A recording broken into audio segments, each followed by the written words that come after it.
Is part second of calorimeter. Part first का link description box में given है, आप वहाँ से देख सकते हैं। कैलोरीमीटर क्या होता है पूरा ओवरव्यू विद नोट्स मैंने पार्ट 1 में समझाया हुआ है। अब इस वीडियो में मेनली हम ये पढ़ेंगे कि किस प्रिंसिपल पे वर्क करता है और क्या क्या मेन कंपोनेंट्स इसके पास होते हैं।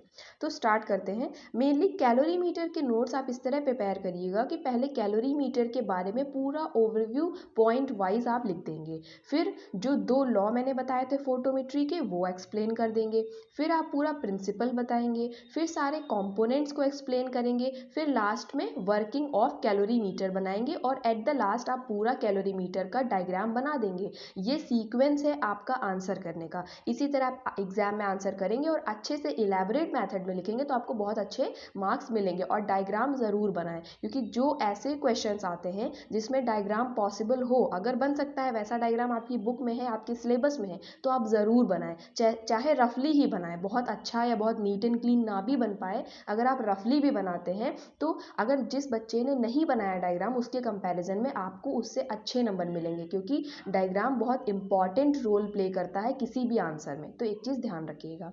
फिर प्रिंसिपल ऑफ कैलोरीमीटर स्टार्ट करते हैं। By combining the Beer's law and Lambert's law a typical colorimeter is working on the principle. यानी पहले हमने पार्ट 1 में बियर्स लॉ पढ़ा था और लैम्बर्ट्स लॉ पढ़ा था, तो इन दोनों लॉ को कंबाइन करने के बाद जो लॉ बनता है उस लॉ पे वर्क करता है हमारा कैलोरीमीटर इंस्ट्रूमेंट। ठीक, देखते हैं। The absorption of light transmitted through a medium is directly proportional to concentration of medium. ये हमने पढ़ा था कि हमने जो भी मीडियम लिया हुआ है, फिर उससे जो हमने लाइट पास कराई है, जो भी रेज पास कराई हैं, किस वेवलेंथ की लाइट एब्जॉर्ब हो रही है, कितने अमाउंट की लाइट एब्जॉर्ब हो रही है, ये डायरेक्टली प्रोपोर्शनल होता है कि कितनी कॉन्सेंट्रेशन में हमारा सॉल्यूट है, कितनी कॉन्सेंट्रेशन में हमारा मीडियम है। और इसी तरह हम कलर इंटेंसिटी को पता कर लेते हैं। कलर इंटेंसिटी पता करना या सॉल्यूट की कॉन्सेंट्रेशन पता करना, इसके लिए हम यूज़ करते हैं कैलोरीमीटर का इंस्ट्रूमेंट।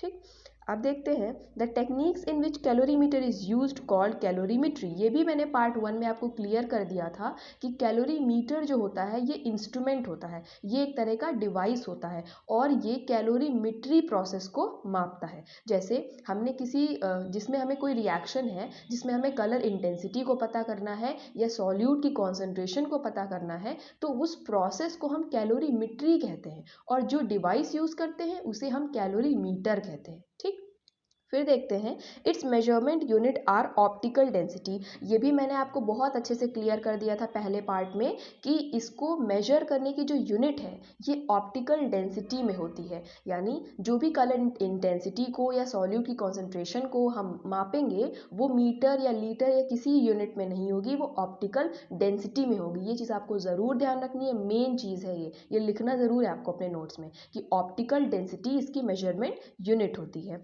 फिर structurally a typical colorimeter is comprise of following components. एक टिपिकल कैलोरीमीटर इंस्ट्रूमेंट के पास कौन कौन से कंपोनेंट्स होते हैं हम ये पढ़ने वाले हैं।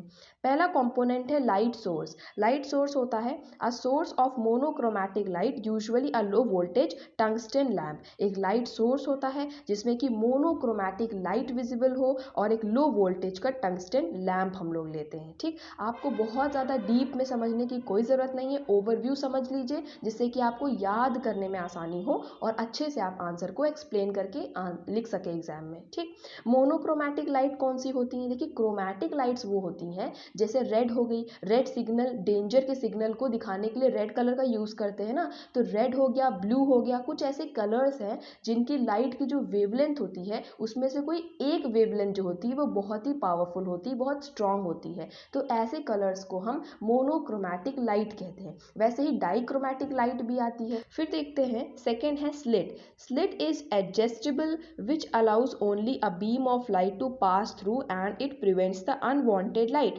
स्लिट क्या होती है? ये समझ लीजिए एक स्टॉपेज टाइप का होता है, इससे हम लिमिट कर सकते हैं, प्रिवेंट कर सकते हैं कि कितनी रेज हमारे सोल्यूशन से पास करें। तो ये उसके लिए यूज होता है कि अनवांटेड लाइट ना पास करे, एक लिमिटेड जगह पे ही लाइट जो है वो पास करे, तो ये स्लिट का काम होता है।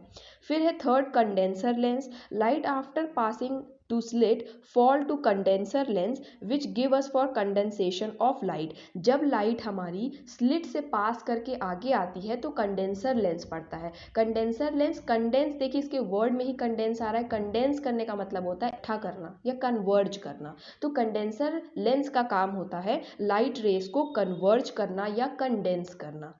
ठीक, आप समझ गए। डायग्राम से भी बहुत अच्छे से आपको समझ में आ जाएगा। देन फोर्थ है filter. It is made up of coloured glass.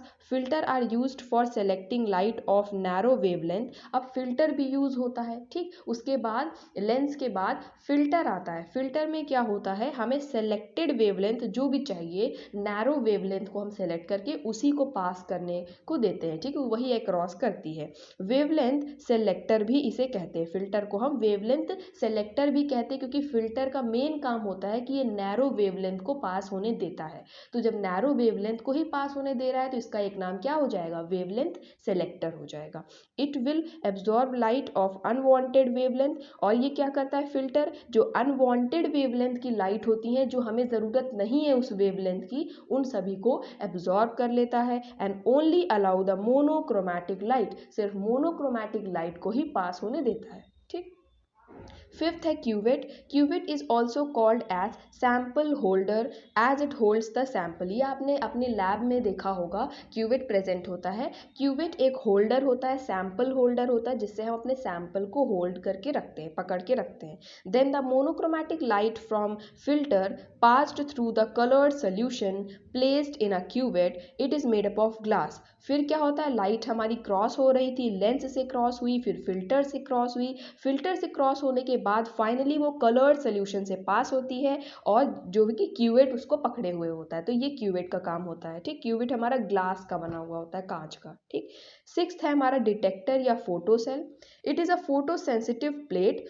Photosensitive elements which convert light energy into electrical energy. हमारे पास एक डिटेक्टर भी होता है या एक फोटो सेल होता है जिसकी मदद से हम क्या करते हैं, जो फोटो सेंसिटिव प्लेट वहाँ पे लगी हुई होती है। ठीक, फोटो सेंसिटिव प्लेट यानी सेंसिटिव मतलब उस पर फोटो रेस पड़ेंगी या सनलाइट पड़ेगी या कोई भी फोटो लाइट पड़ेगी तो उस पर वो सेंसिटिव होती है और उस पर वो रिएक्ट करती है। जैसे फोटो सेंसिटिव एलिमेंट्स उसमें प्रेजेंट होते हैं। फोटो सेंसिटिव एलिमेंट्स के प्रेजेंट होने से क्या होता है, जब उस पर लाइट रेस पड़ती है तो वो लाइट रेस को इलेक्ट्रिकल एनर्जी में कन्वर्ट कर देता है। ये काम होता है डिटेक्टर का या फोटो सेल का। सेवेंथ है डिजिटल मीटर या फिर गैल्वेनोमीटर। इसमें क्या होता है, the electrical signal generated in photo cell is measured by galvanometer. अब हमारे फोटो सेल में या डिटेक्टर में जो भी ये सिग्नल जनरेट हो रहा है, इसको मापने के लिए, इसको स्टडी करने के लिए कोई भी हमारे पास एक डिजिटल मीटर होना चाहिए जिससे कि हम देख सकें कितना वैरी कर रहा है। तो गैल्वेनोमीटर यूज किया जाता है। ठीक, विच display the percent transmission and in the form of optical density. जो भी हमारे सोल्यूशन की परसेंट ट्रांसमिशन को दिखाता है और ऑप्टिकल डेंसिटी उस पर शो होती है। ठीक, all these components are set in a panel called colorimetry. और ये जितने भी कंपोनेंट्स हमने पढ़े एक सीरियल वाइज में एक पैनल में सेट किए जाते हैं एक के बाद एक, और इसी प्रोसेस को हम कैलोरीमेट्री कहते हैं। और इसको मेजर करने वाला डिवाइस क्या होता है, कैलोरीमीटर, जो हम पढ़ रहे हैं। फिर ये डायग्राम देख लीजिए, पहला हमने पढ़ा था लाइट सोर्स होता है। लाइट सोर्स के बारे में आपको 2-3 लाइन एक्सप्लेन कर देनी है। ठीक, फिर हमने स्लिट पढ़ा। स्लिट क्या होता है, मेजर जो नैरो वेवलेंथ होती है, लिमिटेड को पास होने देती है, अनवांटेड लाइट को पास होने नहीं देती। तो स्लिट के बारे में आप 2 से 3 लाइन लिख देंगे। फिर कंडेंसर लेंस होता है, फिर फिल्टर होता है, फिर क्यूवेट होता है और फाइनली गैल्वेनोमीटर या डिजिटल मीटर होता है जिसके ऊपर हम वेरिएशन को स्टडी करते हैं या ऑप्टिकल डेंसिटी की जो यूनिट आती है उसको उससे पढ़ते हैं या देखते हैं। तो ये पूरा सीरियल वाइज से आप डायग्राम बना देंगे। मेरा डायग्राम उतना अच्छा बेहतर नहीं है लेकिन समझने के लिए काफ़ी। अगर आपको और अच्छा डायग्राम चाहिए तो आप गूगल से डाउनलोड करके वहाँ से भी अच्छा सा डायग्राम बना सकते हैं और एग्जाम में आप इसी तरह रफली बना देंगे। और एक बात और, सारे ही डायग्राम को आप लेबल ज़रूर करेंगे कि ये लाइट सोर्स है, ये स्लिट है, कंडेंसर है, तभी ना एग्जामिनर को अच्छे से क्लियर हो कि आपको इस टॉपिक के बारे में डीप नॉलेज है। आपने अच्छे से एक्सप्लेन किया, विद डायग्राम एक्सप्लेन किया, इसका मतलब आपको इसके बारे में अच्छे से नॉलेज है। तो आप इस तरह एक्सप्लेन करेंगे तो आपको बहुत अच्छे नंबर मिलेंगे। और एक चीज़ और मैं आपको सजेस्ट करना चाहूँगी, एग्जाम में हमेशा आंसर पॉइंट वाइजली लिखें। पॉइंट वाइज लिखने में क्या होता है, दिखने में इतना अच्छा आंसर दिखता है, इसका इम्पैक्ट इतना अच्छा पड़ता है। अगर आप पैराग्राफ में लिख देते तो बहुत हौच पौच हो जाता है, पढ़ने में भी नहीं अच्छा लगता है। पॉइंट वाइज दिखने में बहुत क्लियर है, नीट एंड क्लीन लगता है। तो पॉइंट वाइज में मेरा सजेशन रहेगा, इस तरह आप लिख सकते हैं। फिर वर्किंग ऑफ कैलोरीमीटर को नेक्स्ट पार्ट में कंटिन्यू करते हैं। Stay tune for the part. Thank you.